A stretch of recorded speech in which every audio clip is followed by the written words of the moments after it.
Seneca on anger. How to control it.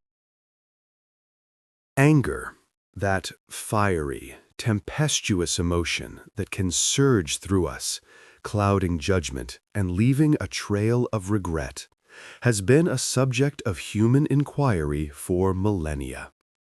Long before modern psychology mapped the limbic system, the Roman Stoic philosopher Lucius Annaeus Seneca dedicated an entire treatise, De Ira, on anger, to dissecting this destructive force. His insights aren't merely historical relics.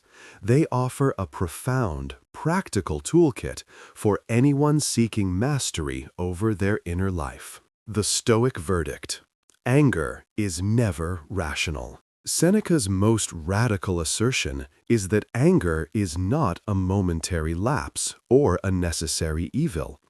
It is fundamentally irrational and never useful. While the Aristotelian view held that a certain measure of spiritedness or controlled anger might be beneficial, as a spur to justice or courage, Seneca firmly rejects this notion. He argues that anger, by its very nature, involves a temporary insanity. Quote, "Anger is an entirely different matter. It never comes on with a steady step, but with a rush, and it is a savage, monstrous thing which breathes fire and ruin." End quote. The moment anger takes hold, reason is evicted. It's not a helpful tool that can be picked up and put down. It is a beast that, once unleashed, demands to be fed. We often mistakenly believe a flash of rage can make us more effective, perhaps in confronting an injustice or motivating a team. Seneca corrects this. Any action driven by anger could be performed better by calm, deliberate resolve, constancy. A judge who punishes out of cold duty is more just than one who punishes out of personal fury. The key takeaway is, if an action is right, reason should guide it. If it is wrong, anger only makes it worse.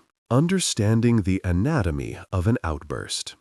Seneca provides a remarkably detailed psychological model for how anger develops, which we can visualize as a three-stage process. This understanding is the first step toward control. 1. The initial impulse, the sting. This is the involuntary, initial reaction to a perceived slight or injury. It's the immediate tensing of the jaw, the quickening of the heart, the reflex thought of, "I've been wronged." Seneca notes this is natural and cannot be prevented. It is the body's alarm system. It is not yet anger. 2. The assent, the judgment. This is the critical moment where true Stoic practice comes into play. The mind consciously agrees with the initial impulse and forms the judgment, "Yes, I have been seriously wronged, and the person who did this deserves to suffer a penalty." It is this assent to the painful feeling and the desire for vengeance that transforms a mere physical reaction into the soul-consuming passion of anger. We choose to validate the feeling. 3. The outburst, the action. Once the judgment is made, the soul explodes, demanding action, often violent or regrettable. This is the manifestation, the shouting, the slamming of doors, the retaliatory text message. By this stage, control is lost, and the rational mind is a mere spectator. The golden rule for control. Because the initial impulse is unavoidable and the final outburst is irreversible, we must intercept the process at stage 2, the assent. We must refuse to grant the initial feeling the moral weight of a rational judgment. Practical strategies for preempting the rage. Seneca offers several, yet unconventional, techniques to disarm anger before it takes root. 1. The delay and de-escalation tactic, the timeout. Perhaps the most practical advice, the best corrective for anger is delay. Anger is a rush. It feeds on speed and immediate reaction. By imposing even a short pause, we give reason a chance to catch its breath. Seneca suggests simple tactics. Count to 10, walk away, or, better yet, ask a question that requires a complex, thoughtful answer, forcing the mind to switch from emotional reaction to rational processing. The fire of anger, left unfanned, often dies down on its own. 2. The practice of premeditation, the rehearsal. This is a core Stoic exercise, premeditatio malorum, premeditation of evils. We should actively contemplate the slights, irritations, and injustices that will inevitably occur during the day. Rehearse your calm response to a rude driver, a critical boss, or a friend's forgetfulness. If you expect things to go wrong, you'll be less shocked and less outraged when they do. This transforms a jarring surprise into a rehearsed scenario. 3. The diagnosis of our own frailty, the mirror. We are quick to judge others, but slow to scrutinize ourselves. Seneca advises us to remember our own imperfections. When a person angers you with their mistake, ask, how often have I made a similar error? The realization that we are all flawed, frail humans, and that we too require patience and forgiveness, dramatically reduces the intensity of our self-righteous indignation.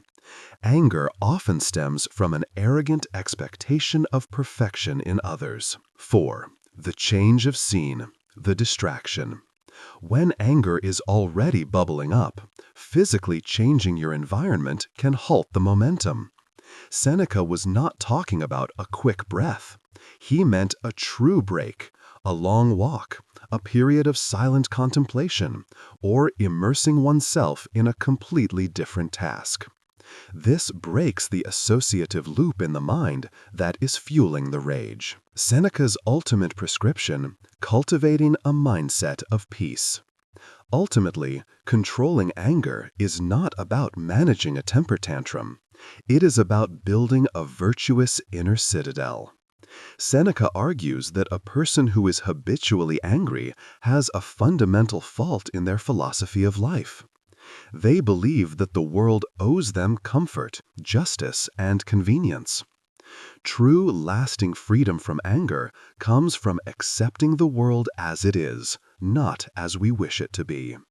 The cosmos operates by the rule of fate, or logos, and many things, other people's opinions, the weather, traffic, accidents, are indifferent and outside our control.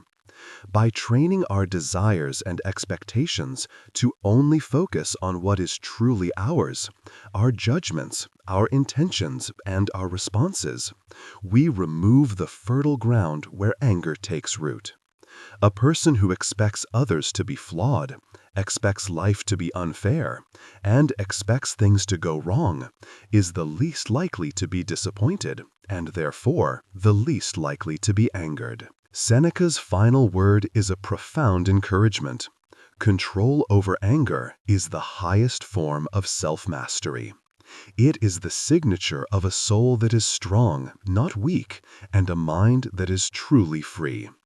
It's a lifelong endeavor, but every moment of calm restraint is a victory for reason and a step toward a truly tranquil life. If this deep dive into Stoic wisdom resonated with you, let us know.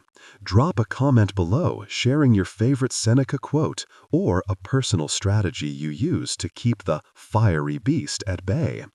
Don't forget to hit the like button. It helps us bring more ancient wisdom to modern life. And be sure to subscribe so you don't miss our next journey into philosophy and self-improvement.